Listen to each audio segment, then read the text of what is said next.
Manchester yata. Manchester o Birmingham? Coffee guys. Yung susunod. Ano, maganda ba? Hindi. Hindi. Hindi maganda.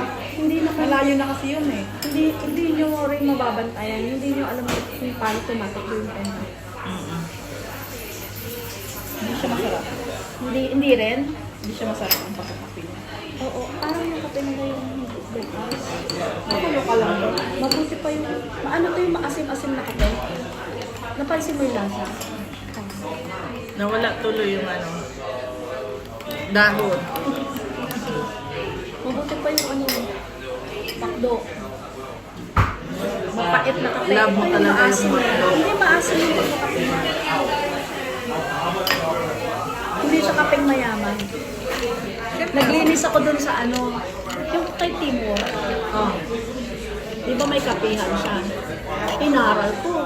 Para habang nagtatrabaho ko, nakapagkape ko na masarap.